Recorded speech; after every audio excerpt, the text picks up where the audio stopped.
क्या आपने भी कभी मेरी तरह ये सोचा है कि आखिरकार क्यों बाइबल में दानियल और अब्राहम इतने आशीषित थे?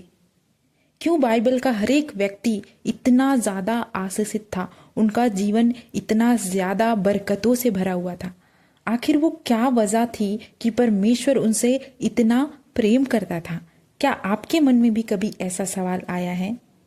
चलिए आज हम इसी विषय पर बात करते हैं कि आखिरकार क्यों परमेश्वर दानियल को प्रिय पुत्र और अब्राहम को बरकतों से परिपूर्ण रखता था। इसके अलावा और भी बहुत सारे लोग हैं, यूहन्ना, पतरस, इन सबके विषय में भी हम बात करेंगे धीरे धीरे। आज हम बात करेंगे अब्राहम और दानियल के बारे में। हम देखेंगे उनके जीवन की 3 ऐसी आदतें जो उन्हें सफलता के मार्ग पे ले जाती थी, जो उन्हें परमेश्वर के समक्ष सिद्ध करती थी, शुद्ध सिद्ध करती थी। क्या सिद्ध करती थी? शुद्ध सिद्ध करती थी। क्या आप भी अपने जीवन में उन्हीं बरकतों को लेना चाहते हैं? क्या आप भी चाहते हैं कि परमेश्वर जैसा प्रेम दानियल और अब्राहम से करता था वैसा आपसे भी करे? तो आज मैं जो 3 आदतें बताऊंगी प्रियो, उसे आप अपने जीवन में ढालें। और फिर जब आप उसे अपने जीवन में डालेंगे ना, आप 3 महीने के अंदर अंदर अपने जीवन में बदलाव को पाएंगे और चमत्कारों को देखेंगे। चलिए हम एक एक करके तीनों टॉपिक पर डिस्कस करते हैं। सबसे पहला जो दोनों की आदतें थी ना, दानियल और अब्राहम दोनों की जो पहली आदत थी वो थी परमेश्वर को पहला स्थान देना। क्या देना? परमेश्वर को पहला स्थान देना। जब हम दानियल के जीवन में देखते हैं प्रियो, तो दानियल जिसे राजा ने बंदी बनाया था ताकि वो उसके राज्य के लिए काम कर सके, और जब राजा ने उसे बंदी बनाकर लाया तो उसे ऐसा भोजन दिया गया जो परमेश्वर की दृष्टि में अशुद्ध था। दानियल चाहता तो वो खा सकता था, वो ये सोच सकता था कि अगर मैं इस भोजन को ग्रहण ना करूं तो मैं तो दुबला पतला हो जाऊंगा, फिर मैं कैसे काम करूंगा, कैसे मैं लड़ूंगा। लेकिन नहीं प्रियो, दानियल ने वहां पे परमेश्वर को पहला स्थान दिया। उसने कहा कि पिता, अगर मैं ये खाऊं तो अशुद्ध हो जाऊंगा, मैं ऐसा नहीं करूंगा, तू दया कर मेरे लिए। और फिर जब उसने ऐसा प्रार्थना किया और उस मंत्री से बात किया जो उनके भोजन की व्यवस्था करता था, तो दानियल ने उससे कहा कि मंत्री, तू मुझे साग पात दे और 10 दिनों के बाद मुझे देखना कि मैं कैसा दिख रहा हूं। अगर मैं इनके समान ना दिखूं, इनसे थोड़ा सा भी दुबला पतला या कमजोर लगूं, तो तू मुझे अपने हिसाब से भोजन देना जो तुझे राजा ने आज्ञा दी है। और ठीक मंत्री दया करता है उस पे, क्योंकि परमेश्वर दानियल पे दया करता है और वो उसे साग पात देते हैं। साग पात मतलब साग सब्जी, हरी सब्जियां देता है। फिर प्रियो, जब 10 दिनों बाद दानियल को देखा जाता है, दानियल और उसके 3 और साथी थे, उन चारों को जब देखा जाता है तो क्या पाते हैं कि उनका चेहरा अलग से चमक रहा होता है। और ठीक उसके बाद फिर मंत्री उन्हें नॉर्मल भोजन देता है और बाकी सबको क्या खिलाया जाता है? मांस खिलाया जाता है और मदिरा पिलाया जाता है। जब हम दानियल के जीवन में अब्राहम के जीवन में देखते हैं तो वो भी परमेश्वर को क्या करता था पता है? पहला स्थान देता था। कैसे? चलिए समझते हैं। जब अब्राहम को 99 वर्ष के बाद पुत्र की प्राप्ति हुई। क्या हुई? पुत्र की प्राप्ति। सोचिए प्रियो, 99 वर्ष प्रतीक्षा के बाद उसे क्या हुआ? पुत्र की प्राप्ति हुई। यहाँ तो हम 2 दिन में उब जाते हैं। 99 वर्ष उसने जो विश्वास करके, प्रतीक्षा करके जिस पुत्र को पाया था, परमेश्वर ने कहा तेरा पुत्र मुझे दे दे, इसे बलि कर दे। उसने एक क्षण नहीं सोचा, उसने कहा परमेश्वर का काम पहले, मेरा काम बाद में, मेरी इच्छाएं बाद में। जो पिता मुझे एक पुत्र दे सकता है वो मुझे हजारों पुत्र दे सकता है। ऐसा कह के वो उसे कहाँ लेके गया? पहाड़ी पर लेके गया। और फिर जब वो पहाड़ी पर लेके गया तो परमेश्वर ने देखा कि इसका मेरे प्रति प्रेम बहुत है। उसने वहां पे उसे क्या किया? पहला स्थान दे दिया। चाहता तो वो मुकर सकता था कि तूने मुझे इतने वर्ष बाद बेटा दिया है, मैं इसे तुझे क्यों दूं? लेकिन उसने ऐसा नहीं किया। उसने परमेश्वर की आज्ञाओं का क्या किया? सम्मान किया। परमेश्वर को अपने जीवन में क्या दिया? पहला स्थान दिया प्रियो। ठीक उसी प्रकार आपको भी दानियल और अब्राहम की तरह हर मुसीबत में परमेश्वर को क्या करना है, पहला स्थान देना है। आजकल के लोग क्या करते हैं, संडे के दिन मुझे काम है, मुझे मेरे ऑफिस का काम है, मुझे पढ़ाई करना है, मुझे शादी में जाना है, मुझे आज इस काम को करना है, मुझे आज ये बनाना है, ऐसे बहाने करके क्या करते हैं, चर्च नहीं जाते। आप वहीं पे हम मार खाते हैं प्रियो, वहीं पे हम परमेश्वर हमसे निराश होता है कि मेरी बेटी मेरे पास नहीं आ रही, वो मुझे सप्ताह में एक दिन नहीं दे सकती। क्या हम सप्ताह में परमेश्वर को एक दिन नहीं दे सकते प्रियो? दे सकते हैं। आज से ही ठाने कि आप परमेश्वर को पहला स्थान देंगे और प्रत्येक संडे क्या करेंगे, आप चर्च जाएंगे।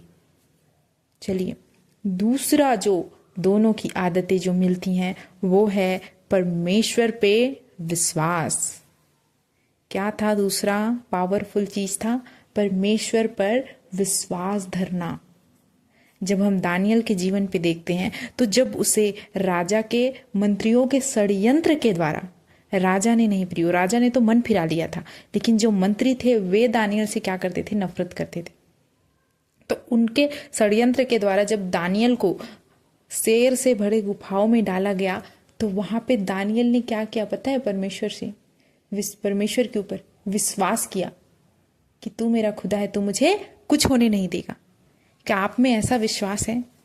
क्या आप में ऐसा विश्वास है प्रियो? अगर आप में ऐसा विश्वास आ जाए तो आप हर एक चीज घर में बैठे बैठे आप एक एक ईंट हिला सकने का क्या कर सकते हैं, पावर रख सकते हैं। जब हम अब्राहम के जीवन में देखते हैं तो उसने 99 वर्ष विश्वास धरा प्रियो। कितने वर्ष? 99 वर्ष कि मेरा पिता मुझे पुत्र देगा। नहीं तो वो चाहता तो बीच में परमेश्वर को छोड़ के कहीं निकल जाता, लेकिन उसका विश्वास कैसा था, बड़ा था। उसका विश्वास बहुत बड़ा था, इसलिए वो विश्वास से वहां पे क्या किया, टिका रहा प्रियो। याद रखें, बाइबल कहता है विश्वास करने वाले के लिए सब कुछ संभव है। जब दानियल के लिए संभव हो सकता है, जब मूसा के लिए संभव हो सकता है, जब यहोशू के लिए संभव हो सकता है, जब पतरस के लिए संभव हो सकता है, जब अब्राहम के लिए संभव हो सकता है, तो आपके लिए और मेरे लिए क्यों संभव नहीं हो सकता प्रियो? जरूरत है तो सिर्फ अपने विश्वास को दृढ़ और मजबूत करने की। जैसे दानियल का विश्वास था, शेर के गुफा में होने के बावजूद उसे विश्वास था कि उसका खुदा उसे बचाएगा, वैसा ही हमें भी विश्वास करने की जरूरत है कि मेरा खुदा जीवित है और वो मौजूद है और वो सब कुछ कर सकता है। फिर देखें आपके जीवन में कैसे चमत्कार और परिवर्तन होते हैं। अपने विश्वास को बढ़ाएं। अपने विश्वास को बढ़ाने के लिए आप वचन पढ़ें, प्रेयर करें और गवाहियां जो होती हैं, मिनिस्ट्रीज की जो गवाहियां होती है, उन गवाहियों को सुने, अधिक से अधिक उन गवाहियों को सुने, वचनों को सुने। देखें कि कैसे परमेश्वर ने सभी के जीवन में काम किया और उनके जीवनों को बदला।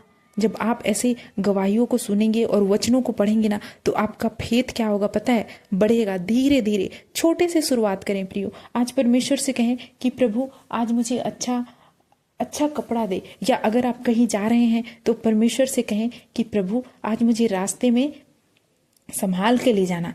फिर देखिए, ऐसे जब आप धीरे धीरे छोटी छोटी शुरुआत करेंगे, परमेश्वर से छोटी छोटी चीजें मांगना शुरू करेंगे, परमेश्वर आपको वो देता जाएगा। फिर आपका विश्वास क्या होगा, बढ़ता जाएगा, बढ़ता जाएगा प्रियो। ऐसे आपको अपने विश्वास को क्या करना है, बढ़ाना है परमेश्वर में, क्योंकि विश्वास सब करने का सामर्थ्य रखता है। विश्वास मुर्दे को भी जिलाने का क्या रखता है, सामर्थ्य रखता है। आज से आप स्वयं से वादा करें कि आप अपने विश्वास को कम नहीं होने देंगे, अपने विश्वास को बढ़ाएंगे, लगातार विश्वास को बढ़ाते जाएंगे। चलिए आखिरी पॉइंट पे हम डिस्कस करते हैं, वो है परमेश्वर की प्रतीक्षा करना, परमेश्वर के समय की प्रतीक्षा करना। प्रियो, आजकल बहुत से विश्वासी ऐसे हैं, बहुत से लोग ऐसे हैं जो विश्वास तो करते हैं, प्रेयर भी करते हैं, चर्च भी जाते हैं, लेकिन परमेश्वर के समय की वो प्रतीक्षा नहीं करते। परमेश्वर वचन में क्या कहता है कि मैं यहोवा हूं, सही समय आने पर मैं शीघ्रता से क्या करूंगा, सारे काम पूर्ण करूंगा। सही समय आने पर, जैसे अब्राहम को परमेश्वर 99 वर्ष के बाद बेटा देने के लिए सोचा था, उसका समय था 99 वर्ष प्रतीक्षा करना, और उसने किया और उसने प्रतिफल पाया। जैसे अब्राहम उस शेर की गुफा से निकाला गया, उसने किया और उसने प्रतिफल पाया, जीवित निकाला गया। अन्यथा क्या ये संभव है कि कोई व्यक्ति शेर की गुफा में जाए और वो जिंदा निकले? प्रियो, नहीं, कभी भी ये संभव नहीं है। उन्होंने क्या किया पता है? परमेश्वर के समय का प्रतीक्षा किया। ठीक वैसे ही हमें भी परमेश्वर के समय का क्या करना है? प्रतीक्षा करना है। सिर्फ हे प्रभु नहीं कहते रहना। प्रियो, एक सच्चा विश्वासी बनना है, सच्चा प्रेमी बनना है, एक आराधक, एक प्रार्थना करने वाला बनना है। लोग आज के दिन में सोचते हैं कि मुझे तो पास्टर नहीं बनना, मुझे तो सेवकाई नहीं करना, तो मैं क्यों घंटों प्रेयर करूं? मैं क्यों 5 घंटे 6 घंटे प्रेयर करूं? क्या आप अपने जीवन में बरकत नहीं चाहते? क्या आप अपने जीवन में सबसे बड़ी चीज जो आज के टाइम में देखने को मिल रही है वो है कि लोगों को जीवन में शांति नहीं है। लोगों के पास पैसे हैं, घर हैं, अच्छी गाड़ी है, पूरा परिवार है, लेकिन उनके मन अशांत है। पता है क्यों? उनके जीवन में प्रेयर की कमी है। जब आप प्रेयर में बढ़ेंगे, उपवास में बढ़ेंगे, वचनों में बढ़ेंगे, तो आप देखेंगे कि एक अलग से शांति अनुभव करेंगे। आपके सामने कितनी भी बड़ी मुसीबत क्यों ना हो, आपको अंदर से शांति होगी कि मेरा यहोवा है, वो जीवित है, वो संभाल लेगा। तो चलिए प्रियो, आज हमने 3 टॉपिक पे डिस्कस किया। पहला, परमेश्वर के समय की प्रतीक्षा करना। दूसरा, परमेश्वर को पहला स्थान देना। तीसरा, परमेश्वर पे विश्वास करना। प्रियो, मैं एक और बात इसमें इंक्लूड करना चाहूँगी। परमेश्वर को पहला स्थान देना मतलब सिर्फ संडे को ही चर्च जाना नहीं है। आपको निरंतर प्रार्थना करना है, उपवास करना है, वचन में बढ़ना है, पाप से तौबा करना है। याद रखें, जब आप पाप से तौबा करते हैं, आपके सामने अगर कोई ऐसा मौका आता है कि आप गद्दारी से पैसा कमा सकते हैं, लेकिन आप वहाँ पे वचन को याद करते, वचन को मनन करते हुए कहते हैं कि नहीं, ये मेरे प्रभु को पसंद नहीं है, मैं ऐसा नहीं करूँगा, तो भी आप परमेश्वर को क्या करते हैं? अपने जीवन में पहला स्थान देते हैं। पाप से तौबा करना, घृणा करना पाप से। 3 चीज़ें जो मैंने बताई, अगर आप इन्हें अपने जीवन में इंक्लूड करेंगे, अपने दिनचर्या में इंक्लूड करेंगे, तो प्रियो, आप निश्चित तौर पे 3 महीने के अंतर्गत विद इन 21 डेज अपने जीवन में बहुत बड़े परिवर्तन को देखेंगे। हो सकता है कि कोई व्यक्ति बहुत बड़े मुसीबत में फंसा हुआ है, मे बी बहुत बड़े संकट में, कि उसके पास खाने के लिए रोटी और खाना पीने के लिए पानी जैसी समस्या आ रही है। शायद अगर वैसी भी समस्या आ रही है प्रियो, आप इन 3 चीज़ों को अपने जीवन में ऐड करें। विद इन 21 डेज आप अपने जीवन में चमत्कारों को देखेंगे, परिवर्तनों को देखेंगे। मेरा ये विश्वास है और मैं प्रेयर करती हूँ, मैं विश्वास करती हूँ कि जो भी भाई बहन इस वीडियो को सुन रहे हैं, जो यहाँ तक पहुँचे हैं इस वचन को सुनते हुए, तो सचमुच प्रियो, आप बहुत ज़्यादा आशीषित हो परमेश्वर की ओर से। परमेश्वर आपसे बहुत प्रेम करता है और परमेश्वर चाहता है कि आप उसके वचन में बढ़ें, आप उसके प्रेयर में बढ़ें, उपवास में बढ़ें प्रियो। फिर आप बड़े बड़े कामों को देखेंगे। प्रतीक्षा करें परमेश्वर के समय का। वो जब उसका समय आएगा, आपका जब समय आएगा, तो परमेश्वर ऐसा काम करेगा कि पूरी दुनिया आपको देखते रह जाएगी प्रियो। हम नहीं जानते कि परमेश्वर पर्दे के पीछे हमारे लिए क्या कर रहा है। जब हम वो जान जाएंगे तो अभी से आनंदित होना शुरू हो जाएंगे। चिंता और तनाव को छोड़ दें प्रियो और उसकी महिमा में लग जाएं। मैं आशा करती हूँ आपको आज का विषय समझ में आया होगा। यदि हाँ, तो कमेंट में हमें बताएं। और ऐसे ही और अच्छे सब्जेक्ट्स के लिए और अच्छे वचनों के लिए, परमेश्वर में और ज़्यादा बढ़ने के लिए प्रियो, आप हमारे चैनल को लाइक, शेयर और सब्सक्राइब कर सकते हैं। मिलते हैं एक और नए वीडियो के साथ किसी दूसरे वीडियो में। तब तक के लिए आप सभी को जय मसीह की।